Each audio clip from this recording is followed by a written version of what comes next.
बाबर आजम एक बार फिर बीबीएल खेलेगा। ना सिर्फ खेलेगा बल्कि टीम उसकी कप्तानी में खेलेगी। ऐसा कुछ है क्या? जैसे ही पिछला बीबीएल खत्म हुआ है तो सबने कहा कि यार बाबर आजम की परफॉर्मेंस नहीं है, अगले साल इसे नहीं उठाते, जो उन्होंने अपना नुकसान करना था कर लिया। लेकिन उनकी मालकन आकर कहती है कि हमारी टीम का जो सबसे स्ट्रॉन्ग अगर कोई कप्तान बन सकता है तो वो बाबर आजम है। मतलब ये क्या उल्टे सीन चल रहे हैं क्या?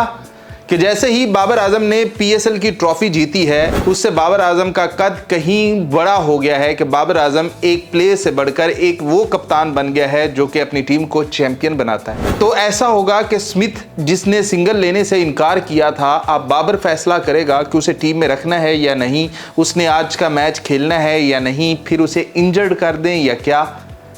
मतलब बाबर आजम की तो एकदम भाई चक्री ही बदल गई है। जिस तरह से बाबर आजम अपनी टीम को इस पीएसएल के अंदर लेकर गया है कि भाई सारे मैचेस जीतता गया है। एक मैच जो वो हारा है वो सबको पता है क्यों हारा है, वरना आप चेक कर लो कि पेशावर ज़ल्मी का क्या ही साल होगा कि मैच जीतता चला गया है, मैच जीतता चला गया है, फिर चाहे वो प्ले ऑफ हो, फिर चाहे वो फाइनल हो, बंदा भाई रुका ही नहीं है। फिर सीधा फाइनल में जाता है और फाइनल जीत कर अपनी टीम को चैंपियन बनवाता है। और वो भी फाइनल ऐसा होता है कि पहले लगता है कि भाई फंस गई पेशावर ज़ल्मी, लेकिन एकदम से कहानी चेंज हो जाती है। तो इसीलिए तो सिडनी सिक्सर्स से भी आवाज़ें आ रही हैं कि बाबर आजम एक बार फिर से खेलेगा। बाबर आजम आपको इस दफ़ा सिडनी सिक्सर्स के कप्तान की हैसियत से भी खेलता हुआ नज़र आ सकता है। मतलब सिडनी सिक्सर्स ने भी कहा है कि बाबर आजम का अच्छा वक्त चल रहा है तो क्यों ना इसे कप्तान ही बना दिया जाए।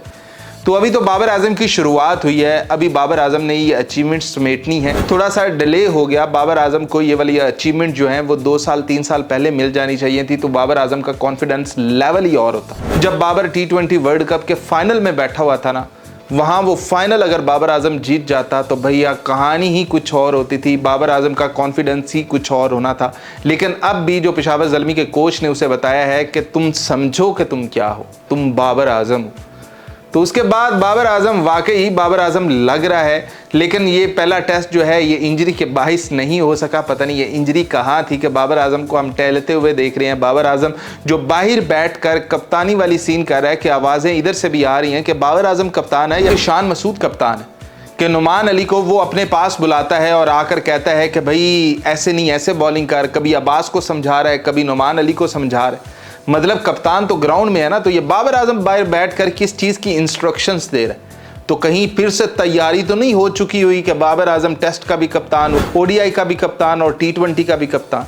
लेकिन बाबर आजम पाकिस्तानी टीम की कप्तानी से थोड़ा सा दूर ही रहे, क्योंकि जब तक पाकिस्तानी टीम के अंदर पर्चियाँ खेलती रहेंगी तब तक परफॉर्मेंस नहीं आनी है, तब तक जीत नहीं मिलनी है, तब तक कहानी आगे नहीं बढ़नी है। तो अब देखना ये होगा कि बाबर आजम कब तक सिडनी सिक्सर्स के लिए फिर से अनाउंस होता है। जबकि उधर जो CPL है वहाँ से भी आवाज़ें आना शुरू हो गई कि बाबर आजम एक बार अपना नाम तो दे, हम बाबर आजम को उठाने के लिए तैयार हूँ। वही जो हैदराबाद किंग्समैन का मालिक था उसी ने कहा है कि भाई बाबर आजम अपना नाम तो बताए कि भाई मैंने उधर शामिल होना है, तो सबसे पहले हम बाबर आजम को ही उठाएंगे। तो कहानी अब बाबर आजम की कुछ इस तरह से चेंज हो चुकी है।